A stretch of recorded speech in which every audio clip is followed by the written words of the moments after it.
He paid for her coffee when her card was declined, not knowing she was a CEO who'd been watching him all along.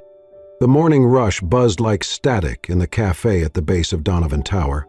Baristas called out names, steam hissed from the espresso machine, and the scent of roasted beans lingered in the air like a promise. Rachel Donovan, 30 years old, CEO of the tower's top-floor empire, stepped in wearing a crisp white blouse, a gray pencil skirt, and urgency in her stride.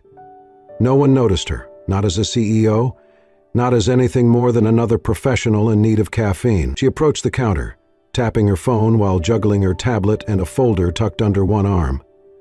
"One large latte with an extra shot, please," she said, her voice polished but distracted. "That'll be $5.85, the barista replied cheerfully. Rachel lifted her card, inserted it. The reader blinked. Declined. She frowned, trying again. Still declined.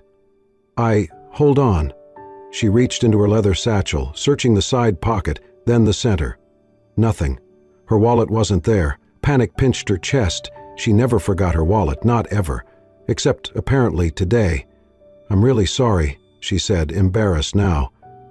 "I think I left my wallet in my office. Could you maybe hold it for a second? I can run up and—" The barista glanced at the growing line behind her, lips thinning. That was when a quiet voice cut through the tension. "It's just coffee. Happens to the best of us." Rachel turned. A man stepped forward from the side. Tall, maybe mid-30s, worn jeans, a navy polo, security badge clipped to his belt. His brown hair was short, neat, his face calm. His name tag read, Caleb. Before she could protest, he raised his phone and scanned the contactless reader. The payment went through with a gentle chime. The barista relaxed. "Thank you, sir." Caleb gave a small nod and turned to Rachel. "Here," he said, holding out the latte. "No big deal." She took it, stunned. "Wait, you don't have to—" "I know," he shrugged. "But if it were me, you'd do the same." There was something disarming about his tone. No pity, no performance. Just kindness, straightforward and quiet. Rachel smiled, faintly. "Still, thank you." "I'll pay you back," Caleb interrupted with a small smile. "No need." As she adjusted her bag, the hot cup tilted and a few drops splashed onto her blouse. She winced. "Of course. Perfect." Without a word, Caleb reached into his back pocket and pulled out a clean napkin. He stepped close, not too close, and gently dabbed at the stain near her collarbone. His touch was respectful, precise, like someone who knew exactly where the line was. "There," he said, "mostly gone." Rachel looked up at him. He was already turning away. "Wait, what's your name?" He paused, glanced over his shoulder. "Caleb." And then he walked off, disappearing through the exit near the elevator bay. Rachel stood still, clutching her cup, the napkin still in her hand. Around her the line moved again. Orders were shouted. Espresso poured. But something had changed. A small, simple gesture. A man who didn't know her, didn't recognize her title or salary or face. And yet he had paid for her coffee, wiped her shirt, and left without waiting for thanks or recognition. She looked down at the napkin, the faint trace of coffee now drying on the edge. People were often kind when they knew who she was, when they expected something in return. But Caleb, he didn't even ask her name. Rachel took a long sip from her latte, still warm, still perfect. And then, with a thoughtful frown and something shifting in her chest, she headed toward the elevators, her first meeting of the day still waiting. But now, her thoughts were somewhere else entirely, with a man named Caleb and a coffee she would never forget. The conference room on the 26th floor was glass-walled and quiet, with nothing but the soft hum of a coffee machine in the corner and the rhythmic tapping of laptop keys. Rachel sat at the head of the long mahogany table, sleeves rolled up, a neat stack of printed resumes in front of her. It was her personal decision to review the shortlist for the new regional tech initiative, something she'd fought for after years of relying too heavily on department filters and impersonal software. The stakes were high. Donovan Enterprises was expanding its digital division into 3 new cities. This team would build the foundation. Rachel wanted people with grit, not just polished credentials. She scanned one resume, then another. Solid candidates, yes, but something about the uniformity made her restless. Too many perfect lines, too many buzzwords. She reached for the next folder, and then she paused. The name at the top stopped her cold. Caleb Morgan. Her eyes narrowed. She remembered that name. She had just read it, not in the accepted pile, but in the rejection column. She reached into the discard stack and rifled through until she found it. His resume had been marked in red ink. Gap in employment. Incomplete explanation, discard. But now, seeing it again, she read more carefully. Former senior systems engineer, Halbert Technologies. Her heart caught slightly. Halbert was no joke, prestigious, selective. She scanned down, 8 years experience, several internal promotions. Then, a sharp stop, a 3-year blank. No explanation other than a vague, personal leave. Rachel leaned back in her chair, tapping a pen against her knee. The Caleb she'd met at the cafe, quiet, steady, warm, hadn't looked like a man who couldn't hold a job. He had looked like someone who had chosen stillness over chaos. She stood, crossed the room, and pulled up the digital application on the company portal. Attached to the application was a small note in the additional comments section. It simply read, "Looking to re-enter the tech world at my own pace. I'm not looking for pity, just purpose." Rachel's throat tightened.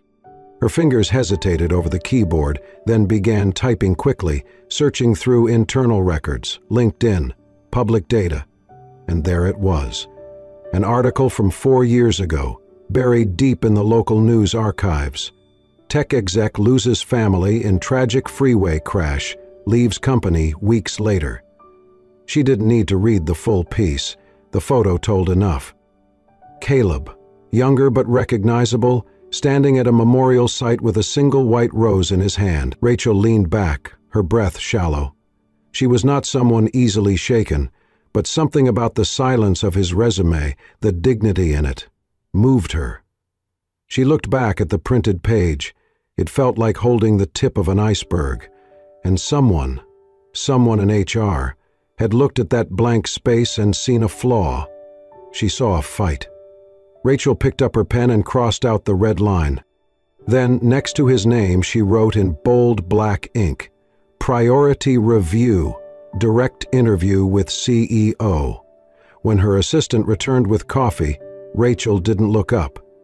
"Emily," she said evenly, "I want you to pull the full HR notes on this one, Caleb Morgan, and set up a one-on-one meeting, no panel, just him and me."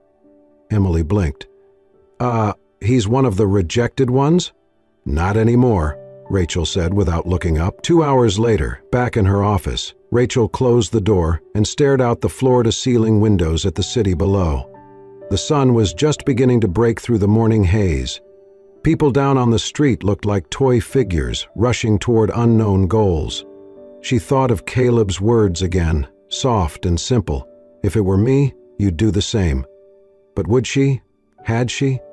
How many people had she overlooked because they didn't fit neatly in the boxes? She remembered the way he had stepped back after paying, giving her space.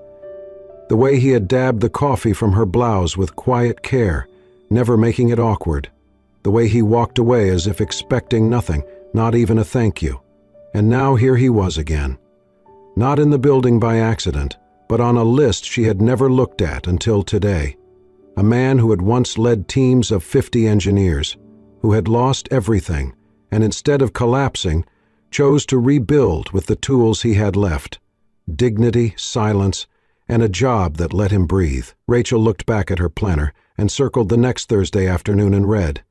Below it she wrote, "Interview, Caleb Morgan. Read him, not the resume." The late afternoon sun slanted through the tall windows of Rachel Donovan's corner office, casting a golden hue on the glass table where 2 mugs of coffee sat, one untouched, one cooling. Caleb Morgan stood by the door, unsure of where to place his hands. He looked slightly out of place in the sleek, modern room, his security uniform clean but simple, his posture polite but guarded. Rachel gestured to the seat across from her. "Please have a seat." He obeyed quietly, but his eyes searched hers, calm and alert, like a man used to uncertainty. "I imagine you're wondering why I asked you here," Rachel began, clasping her hands lightly on the table. Caleb offered a small smile. "You mean, besides the obvious, coffee incident?" She laughed just once and nodded. "Among other things." She reached for a folder on her desk and opened it slowly. Caleb Morgan, former senior systems engineer, 8 years at Halberd Technologies, multiple commendations. Then, 3 years with no entries, and now, a part-time building security role. "You didn't include any of that in your cover letter." He didn't flinch. "I didn't think it would matter.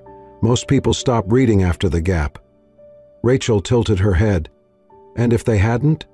If someone had read to the end?" He hesitated, then shrugged lightly. "They'd see someone rebuilding, on his own terms." She studied him for a long moment. "You're overqualified for any of the roles we posted. You know that, yes?" he said simply. "So why apply for something entry-level? Why not wait for the executive doors to open again?" His voice was quiet but unwavering. "Because I didn't want pity. I wanted purpose, a fresh start that I earned, not one handed to me out of guilt or curiosity."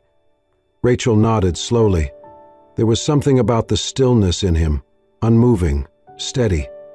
It wasn't pride, it wasn't arrogance, it was clarity. She looked down at the folder, then back at him. "Do you know what surprised me the most?" she asked. He shook his head. "That morning, when you paid for my coffee, you didn't linger, you didn't ask for anything. You didn't even let me thank you." He smiled, just a little. "It didn't feel like something I needed thanks for. But it was," she said softly. "Not just the coffee, but how you did it. You saw me, just a person, in a moment of need. Not a CO, not a stranger to impress." Caleb said nothing, but his expression softened. Rachel reached into her drawer and pulled out a thick envelope. She slid it across the table. "This isn't because of the coffee," she said, "and it's not out of obligation." He picked up the envelope and opened it. Inside was a formal offer letter. Not for a junior role, but for lead systems consultant on the new digital infrastructure project, one of the company's most ambitious undertakings in years. "I read your file," Rachel continued, her voice low. "But more importantly, I listened, and I saw what most people didn't." Caleb looked at her, eyes steady, but there was something fragile in them now, like the weight of being seen after a long time in shadow. "I'm not doing this because I owe you," she said. "I'm doing this because I need someone like you." A long silence passed. Finally, Caleb nodded once, then placed the envelope back on the table. "I'll accept," he said, "but on one condition." Rachel raised an eyebrow. "And what's that?" He smiled gently. "You let me pay for the next coffee." She laughed. "Deal." The elevator dinged softly as Caleb stepped onto the 22nd floor of Donovan Tower, the Executive and Strategy Division. The floor looked nothing like the lobby where he had stood months ago as a part-time security guard. Here, the lighting was warmer, the air subtly scented with cedar and lemon, and the walls were lined with sleek digital displays showing real-time data feeds and project dashboards. His ID badge now read Technical Strategy Consultant. He touched it absently, still not entirely used to the title. From the moment he stepped into the open office space, he felt the stares. Some were curious, others cautious, a few clearly skeptical. He heard it by the coffee station later that morning. 2 junior analysts whispering just loud enough. "Is that the guy? The security guard? Heard the CEO hired him personally." "Yeah," the other murmured. "Went from opening doors to running projects." Must have made a hell of a cup of coffee. Caleb didn't flinch. He'd been through worse, but it still stung. His first meetings were quiet. He was respectful, observant, saying little unless asked. But in the silence, he was learning about the systems, the gaps, the inefficiencies no one had addressed, not because they didn't care, but because they didn't see them like he did. That evening, as he packed up to leave, an email appeared in his inbox. Subject, "Just in case." From Rachel Donovan. Attached was a private link to the company's internal architecture blueprint and a confidential access pass to the latest infrastructure revision logs. No note, no comment, just what he needed. Caleb smiled quietly. Each day after, he came in early, left late. He asked questions, sometimes to no one in particular. He reviewed lines of code and system maps with the precision of someone who had built them from the inside out. Slowly, one by one, the team began to listen. And Rachel? She didn't hover. She never sat in his meetings or micromanaged his work. But every so often, he'd find small gestures. An extra whiteboard installed beside his desk. A new data model license added to his account. She was watching quietly, the way he had once watched her, from behind a building's entrance, holding doors open while holding back his own past. The turning point came during the third week. It was a Monday morning review session. The room was packed. Strategists, project leads, IT heads. Caleb stood at the screen, dressed in a navy blazer over a simple shirt, no tie. He cleared his throat once. "I reviewed our current digital infrastructure," he said, pulling up a schematic, "and I found 3 redundancies across data sync channels that are costing us an estimated $420.00 annually." A few heads lifted. He clicked again. "With a layered consolidation strategy and smart caching," he pointed to the model, "we could reduce that by 85% within 6 months. Silence followed, then murmurs, then questions. Real ones. Technical, sharp, pressing. Caleb answered each clearly, confidently, like a man who hadn't just worn a badge, but had worn the weight of real responsibility.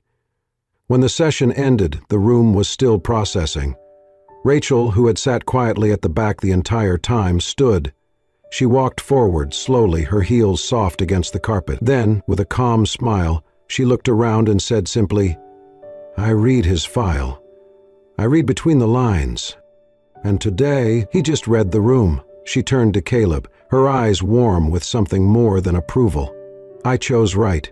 Applause started, not thunderous, but genuine. Caleb didn't smile, not right away. He only nodded and quietly packed up his notes.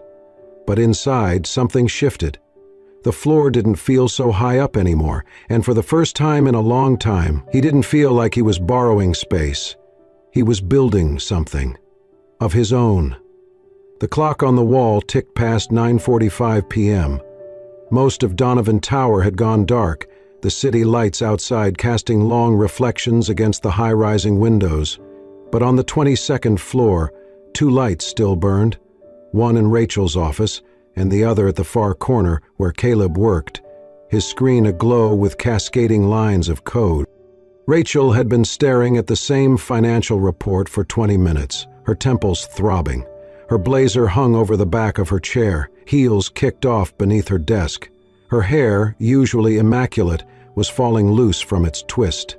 It had been a brutal day, an unexpected budget cut in a subsidiary, a tense call with investors, and 3 back-to-back meetings that left no room to breathe. She barely noticed Caleb leave his seat until she heard the quiet knock on her glass door. Looking up, she saw no one. But on the edge of her desk sat a white ceramic mug, steam curling gently from the surface. Chamomile, her favorite. Next to it, a small folded note, written in firm, unhurried handwriting. "You look tired. The world can wait." She stared at it for a long moment, something tightening in her chest. No one had said anything like that to her in years. Everyone assumed she could handle anything, because she always had, because she never showed cracks. Because when you are the boss, kindness is often traded for expectation. Rachel leaned back in her chair, hands cradling the warm mug. She looked toward the far end of the floor, but Caleb's light was off now. He had left without a word. She should have expected that. The next morning brought a storm, not of weather but of corporate chaos. A leaked internal memo had sparked confusion among regional teams. The media caught wind.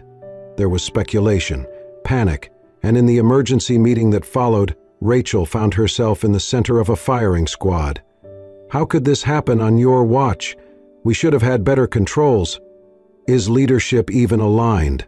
The questions came fast, pointed, veiled in professional tone, but laced with accusation. Rachel sat at the head of the table, spine straight, jaw tight, absorbing each word without flinching, but her knuckles whitened around the pen in her hand. Then Caleb spoke. He hadn't planned to, but something about the way Rachel's eyes had flickered, just once, barely visible, made him move. "With respect," he said, his voice calm but clear, "if we are going to question leadership, let's be accurate." The room turned. Rachel wasn't the leak. She wasn't the bottleneck. And she sure as hell wasn't the one who failed to flag the outdated communications protocol. That was my team, and I own that. Silence. Caleb continued. "But while you're pointing fingers, she's been in this office at midnight cleaning up the mess, so unless anyone here has logged more hours this week than she has, I suggest we direct our attention to fixing, not blaming." A beat. Then Rachel spoke, her voice steady, but softer than usual. "Thank you, Caleb." The meeting continued, less hostile now, more focused. When it ended, Rachel lingered behind, stacking papers in silence. Caleb stood by the door, waiting. When she finally looked up, her expression had changed. Less guarded, warmer. "Why did you do that?" she asked, quietly. "Because you were alone," he said simply. "And I know what that feels like." She crossed her arms, not in defense, but in something closer to vulnerability. "You really believe that's enough? Just showing up?" Caleb nodded. "It's where everything starts." For the first time, Rachel didn't have a sharp reply. She just looked at him, really looked, and realized, somehow, in this whirlwind of corporate warfare, he had found a way to reach her, not through power, not through strategy, but through stillness, through seeing. Later that night, she found herself rereading the note he left. "You look tired. The world can wait." And for the first time, maybe it could. The grand ballroom of Donovan Corp's 10-year anniversary gala glowed under crystal chandeliers. The room was filled with executives, investors, media, and smiling colleagues. Toasts were made to a decade of innovation and expansion. A string quartet performed softly near the raised dais. The atmosphere was polished, celebratory. But Rachel Donovan felt a strange blend of pride and exhaustion. She had organized every detail, yet this night felt unreal. She wore a floor-length midnight blue gown. The deep cut at her back revealed just a touch of skin, and the fabric shimmered when she moved under the warm lights. Her blonde hair cascaded in loose waves, and her makeup was poised, confident, elegant, but she carried the weight of the evening on her shoulders. Caleb Morgan stood by the service doors, watching. He was in a classic tuxedo, no frilly accessory, no flashy cufflinks, just clean, understated, genuine. He had arrived early to help Rachel with gala details, ensuring stage lighting was soft, checking microphones, and quietly regrouping staff. He had slipped away to change into formal wear, but his mind was still on her. Earlier in the evening, he noticed her shiver as she greeted guests near the north window, drafts from the open balcony. With discreet timing, he dropped a soft, navy cashmere wrap over her shoulders before she saw him. His fingers brushed hers briefly as he arranged the folds. She felt it, even then. Now, as the final presentation concluded and the quartet ended on a lingering chord, the assembled crowd moved toward the dining area. Glasses clinked, laughter spread. Rachel smiled, thanked people, accepted compliments. But her thoughts were elsewhere. A hush fell, the fireworks were scheduled. Opening the southwest terrace doors, Rachel stepped out, adjusting the wrap around her slender shoulders and pausing as the warm air hit. Caleb followed a few steps behind. The sky exploded with color, first red, then electric blue, a cascade of gold. Each burst lit their faces, vibrant, bright. the fireworks reflected in her eyes. Caleb watched her watch them. She turned slightly and a smile flickered. "It's beautiful," she said softly. "It is," he agreed. They stood side by side, silent. She lifted a brow almost imperceptibly. He took in a slow breath. "You're cold." She looked at him. He held out his free hand. She placed both of hers in it. They watched the next bursts together. The explosions faded into a soft afterglow. Rachel's gaze shifted back to him. "Why are you always noticing the little things?" she asked, voice caught between wonder and vulnerability. He considered. The fireworks ended. The night air was gentle. He said quietly, "Because I know what it's like when no one notices." Her heart skipped. That phrase landed like a confession. She glanced down at their joined hands. His palm was warm, steady. His thumb brushed across her fingers. She looked back at the sky, then back at him. "Thank you," she whispered. He squeezed gently. "Always." They stayed like that, holding hands, not touching lips yet, but connected. Two people whose worlds had slowly merged beyond roles and resumes. Behind them, applause rose in the ballroom, welcoming the guests back inside. They lingered a few more moments, because neither wanted to rush back to small talk. Now came the true crescendo, not of fireworks, but of truth. "Rachel?" Caleb began, his voice low. She looked up at his profile lit by starlight. "I can't promise it will always be perfect," he said, "but I promise I'll keep noticing." She leaned in. The wrap fell, revealing more of her shoulder, but she shivered less than before.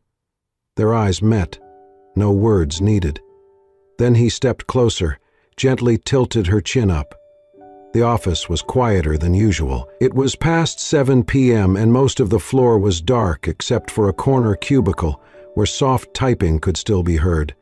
Caleb passed by on his way to grab a folder he had forgotten, but something in the stillness made him stop. Inside the cubicle sat Mia, one of the youngest members of the analytics team. Her face was pale, eyes red from what she thought were unnoticed tears.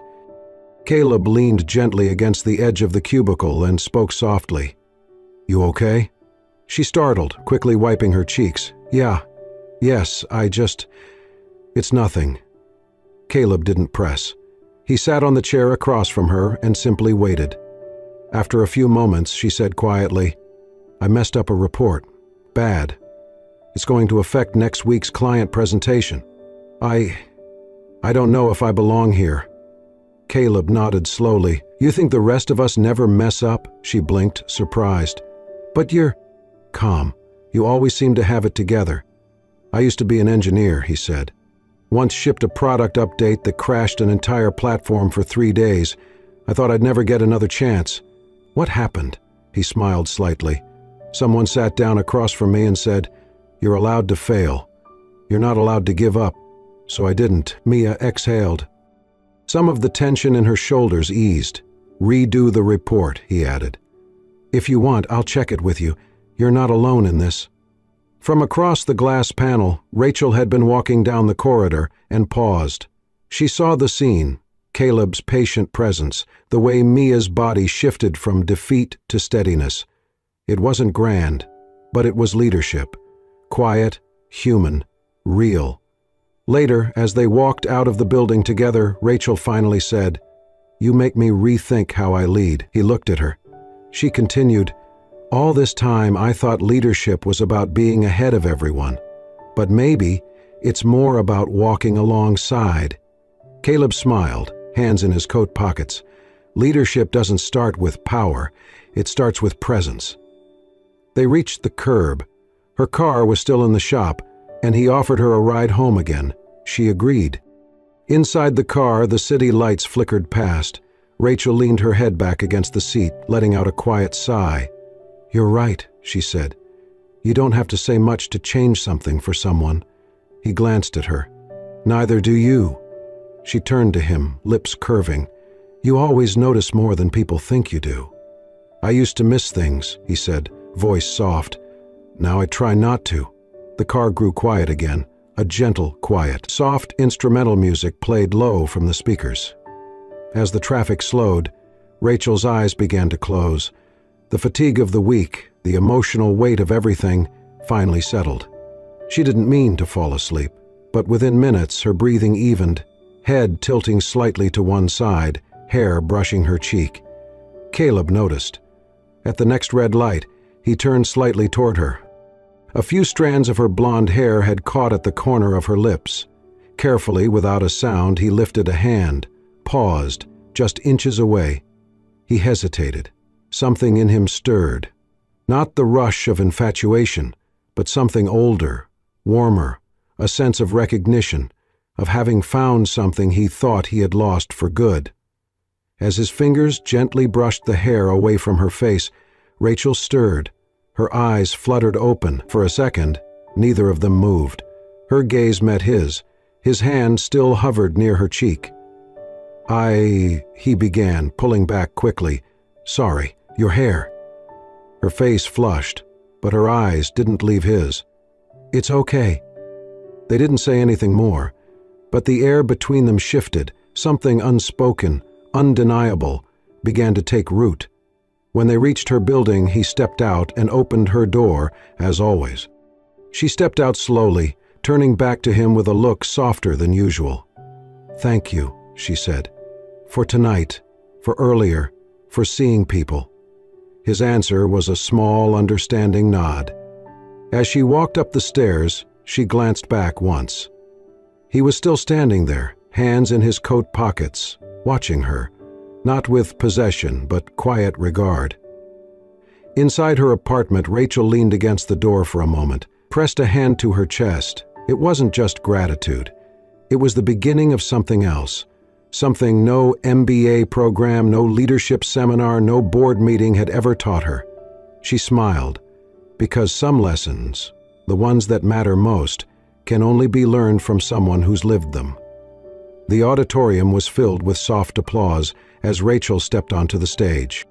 A large screen behind her displayed the logo of Donovan Corp, along with the title of the program she had championed over the past year, The Second Door, Hiring Without Bias. It had become more than a pilot idea.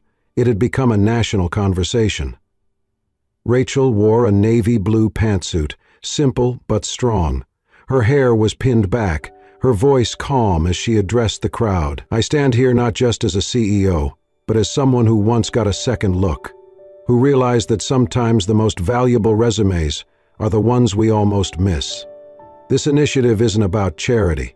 It's about recognizing value in quiet places, in quiet people. Applause erupted again, cameras flashing. But while her name was printed in bold on the certificate she received, while her photo would be featured in industry publications the following week, Rachel's eyes searched the back of the room. Past the lights, past the applause, Caleb stood near the exit, not on stage, not in the spotlight, just as he preferred. He caught her gaze. She gave a small nod. Later, as the crowd dispersed and the press moved on, Rachel slipped out the side door and found him waiting near the lobby's wide glass windows. You stood back, she said. I always do, he replied with a soft smile. She stepped closer. You're the reason I stood up there tonight. He shook his head slightly. You were always going to stand up there. Rachel looked down for a moment, then gently took his hand. I don't love you because you were kind to me when my card got declined, she said. I love you because you're kind when no one's watching. His fingers curled around hers instinctively. He didn't answer. He didn't need to. Outside, the city buzzed like it always did, but for them the night held a stillness they both understood. Later, they found themselves back at the same coffee shop where it had all begun. The rain had stopped, but the sidewalk was still wet, reflecting the golden glow from the windows inside. They ordered 2 coffees, hers with oat milk, his black. The barista smiled, recognizing them vaguely from that article about Donovan's CEO. Rachel reached into her purse and pulled out her card, held it up with a smirk. What if it gets declined again? Caleb leaned slightly forward, his voice low. Then I'll just scan mine again, he said, eyes twinkling. Some habits are hard to break. She handed over her card. The machine beeped, approved. They both laughed. But then she grew quiet, looked down at her coffee, then back up at him. "You know what I think about sometimes?" she asked. "What if that day you hadn't been in line behind me? What if you had looked away?" Caleb leaned back, thoughtful. "I think we still would have met, just somewhere else. Kindness doesn't need timing. It just needs two people willing to see each other." She nodded. Outside, a gentle breeze passed. Inside, the warmth of the coffee, the hum of soft music, the weight of a year full of change and choice. Rachel reached across the table and rested her hand over his. "This," she said, voice almost a whisper, "was never just about a coffee." "No," Caleb said, his thumb brushing against hers. "It was about someone seeing someone and choosing to stay." The machine behind the counter dinged again. Another order ready. But for Rachel and Caleb, their beginning had already been brewed and served, quietly, kindly, and just the way they needed. And the future? Well, it tasted a lot like coffee and courage. If this story touched your heart the way Caleb's quiet kindness touched Rachel's life, we invite you to stay for more. At Soul-Stirring Stories, we believe that even the smallest acts, like paying for a stranger's coffee, can change the course of a life, and sometimes they lead to something even greater, a connection, a second chance, or a love that grows in silence before it speaks. If you believe in love that grows quietly, in second chances, and in the power of everyday goodness, subscribe to Soul-Stirring Stories and hit the bell icon. New stories every week, crafted to warm your heart and remind you, the softest moments often leave the deepest mark. Thank you for watching, and remember, kindness is never wasted.